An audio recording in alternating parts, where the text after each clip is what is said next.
mais de calma e tranquilidade em solo sírio, cumpre fazer uma análise sobre o real impacto que o ataque dos ditos aliados teve e, sobretudo, compreender o seu contexto. O fator considerado detonador foi um eventual ataque químico sobre a população síria, na região da Grande Damasco, que está sob o controle dos elementos que se opõem ao governo sírio. Este ataque não foi reconhecido pelas entidades oficiais sírias e a própria Rússia, aliada do governo, não o validou. Por que agiriam então deste modo? Basicamente por duas razões, uma de fonte síria, outra de fonte russa. A posição síria sobre o conflito é conhecida.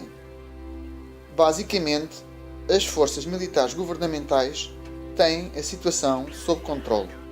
Neste contexto, o ataque não faz muito sentido, uma vez que apenas podia fazer avivar e reforçar o apoio internacional dos rebeldes antigovernamentais. No lado russo, a questão é muito similar. Este país detém o controle sobre a região, pelo que a sua postura será de tentar manter o status quo. Note-se que esta análise não está a afirmar que o ataque não teve origem nestes dois beligerantes. O que aqui se refere é que nenhum deles teria interesse em reacender o conflito. O que foi muito noticiado foi a posição russa de, pela primeira vez, ter tomado uma posição contra Israel e os ataques que este país fez na faixa de Gaza e contra o território sírio, neste caso através de mísseis, e que teriam atingido soldados iranianos, e o risco que isso podia significar na escalada do conflito. Foi de facto a primeira vez que a Rússia tomou uma posição destas, em particular enviando reprimendas contra Israel. Contudo, esta questão também teria sido sanada mediante contactos entre os governantes russos e israelitas, pelo que Israel tampouco teria interferido nos ataques das ditas forças aliadas. O que também foi noticiado pela posição russa foi de que não fazia diplomacia de Twitter sobre a questão síria. Porém, esta tomada de posição ocorreu apenas após acusações de Trump baseadas em certezas ainda não totalmente demonstradas que o ataque químico tinha de facto sido realizada pelo governo sírio. Eventualmente, esta decisão de Trump teve como gatilho a posição de França, nomeadamente as afirmações de Macron. Mais uma vez, se está apenas a informar que de facto há posições e narrativas distintas sobre o acontecido, e não se toma posição expressa nem pró-russa nem pró-americana. Para que fique claro, a convenção que existe é que nem americanos teriam interesse em intensificar o conflito na região, desde logo porque a supremacia militar russa é aceita de modo quase pacífica pelos americanos. Apesar da diplomacia tradicional aparentemente não ter permitido o normal funcionamento dos seus canais, do ponto de vista militar, terão havido contactos entre as forças americanas e russas que terão evitado o pior. Mas, então, o que representou o ataque? Qual o seu significado e origem? A origem já foi deixada a pista indicativa. Ela indicia que o principal interessado foi a França, e em especial o presidente Macron. Mas qual a razão do governo francês ter agido deste modo? De facto, existem vários motivos para a decisão francesa. Desde logo, a França de Macron quer tornar-se o líder da Europa, em particular devido à fragilidade da Alemanha de Merkel, que teve imensa dificuldade em criar uma solução governativa e, em rigor, ninguém sabe como tal irá funcionar. Por outro lado, o tradicional parceiro americano na Europa, o Reino Unido, está em processo de Brexit, pelo que o interesse de Macron perante o parceiro americano seria tomar o lugar do governo inglês como principal interlocutor dos americanos na Europa num futuro próximo. Tal facto ficou demonstrado pela recente visita de Macron aos Estados Unidos.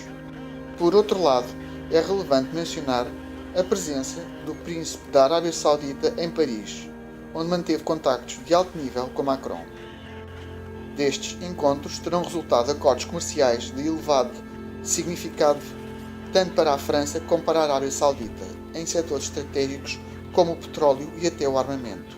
O efeito prático destes acordos foi o reposicionamento da França na questão do Médio Oriente.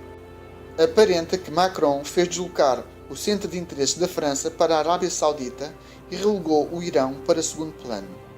E, se for isto, o ataque sob esta perspectiva fará muito mais sentido.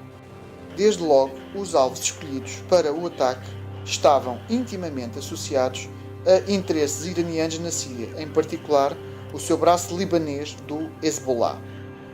O ataque permitiu algo inusitado: uma demonstração ao vivo e com fogo real das novas peças e tipos de armamento. O que se assistiu foi a uma exposição internacional de armamento, onde os ocidentais demonstraram os seus mísseis e armamento de alcance médio-longo e as forças sírias ou russas mostraram as suas capacidades defensivas contra este tipo de ataque. Do lado ocidental, mostrou-se à Arábia Saudita o potencial de ataque. Do lado russo, mostrou-se ao Irão a capacidade defensiva. Resumindo, uma feira de armas para clientes do Médio Oriente verem. As medidas que antecederam a exibição tiveram um impacto global, como por exemplo a União Europeia restringir o tráfego aéreo. Talvez devido a isso, houve inúmeras informações que circularam sobre uma terceira guerra mundial. É importante esclarecer então o que é uma guerra mundial. O conceito está definido na ONU como sendo um conflito bélico de grande escala com participação de vários países em vários continentes.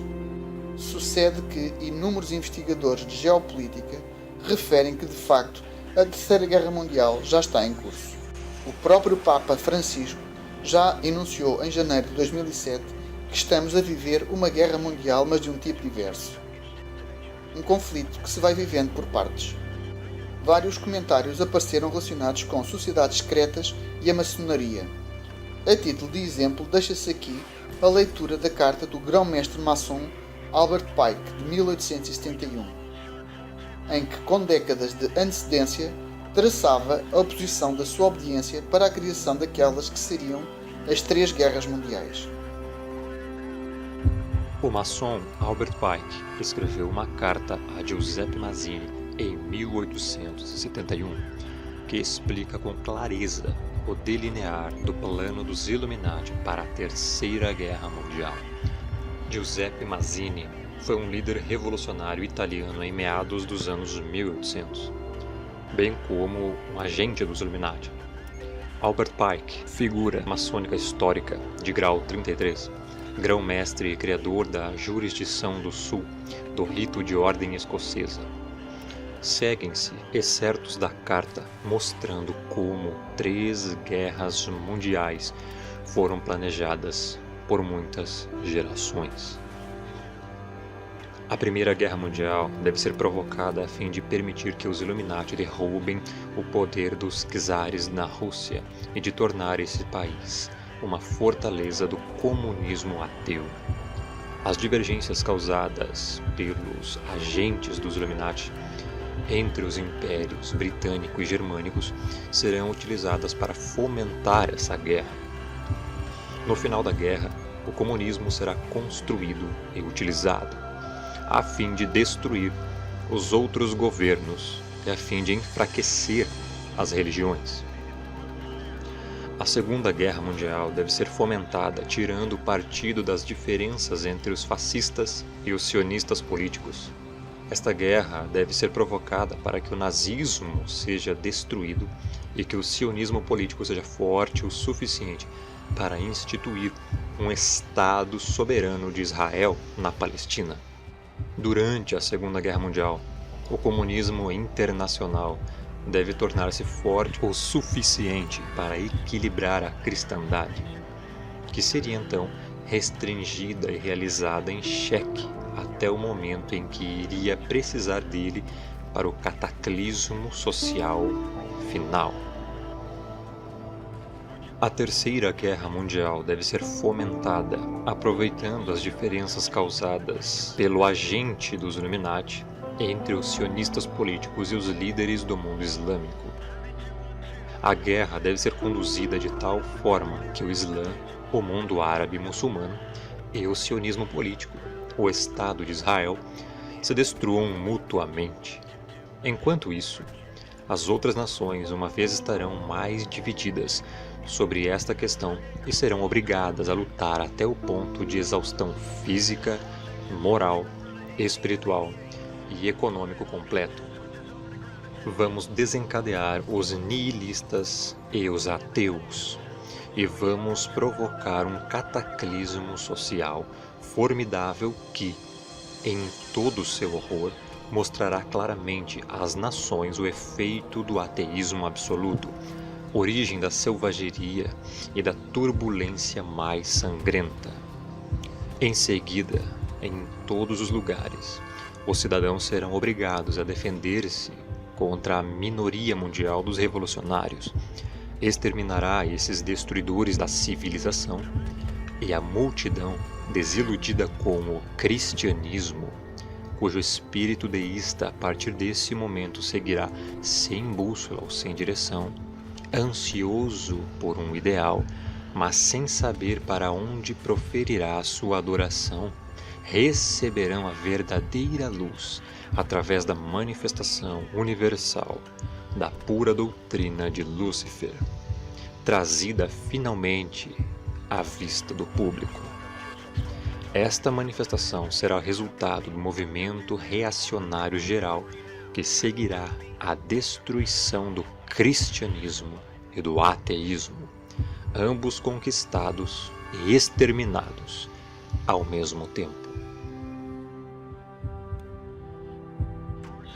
Carta escrita por Albert Pike em 1871, revelando que a maçonaria orquestraria, fomentaria e perpetraria as grandes 3 guerras mundiais. A carta estava em espanhol. Igualmente, alguns cristãos falaram em profecias do fim do mundo, tendo presente a declaração do profeta Isaías. Leitura de Isaías 17:1. Eis que Damasco será tirada, e já não será cidade, antes será um monte de ruínas. Aos crentes deixa-se aqui só um alerta. Uma profecia não é um mandamento. Um mandamento é obrigatório. A profecia funciona como um alerta ou linha vermelha. Coisas distintas, portanto. Como mencionado no Novo Testamento, em Mateus 24, quando ouvirem falar em guerras que começam, isso não será ainda o sinal do meu regresso. As guerras virão, mas ainda não é o fim. As nações e os povos da terra levantar-se-ão uns contra os outros, e haverá fomes e terremotos em muitos sítios. Mas isso é apenas o começo dos horrores que há de vir. E conclui-se: contudo, ninguém sabe a data e a hora em que o fim virá. Nem mesmo os anjos ou o Filho de Deus. Apenas o Pai sabe. Como se pode ver pelas duas leituras, apesar das múltiplas diferenças entre a corrente maçónica e a corrente cristã, tudo leva a crer que haverá uma guerra. Esse é um dado que, pela natureza humana, aparenta ser inevitável. Não adianta, pois, especulações sejam maçónicas ou teológicas sobre este tema. Só o Pai sabe. De resto, o conflito sírio aparenta, de momento, ter uma raiz regional. A luta de poderes entre a Arábia Saudita e o Irão. Para efeitos de memória, recorde-se que as invasões mongóis custaram entre 40 a 70 milhões de vidas humanas, e isto no século XIII. Na geopolítica atual, o principal desafiador da ordem mundial é de novo a China.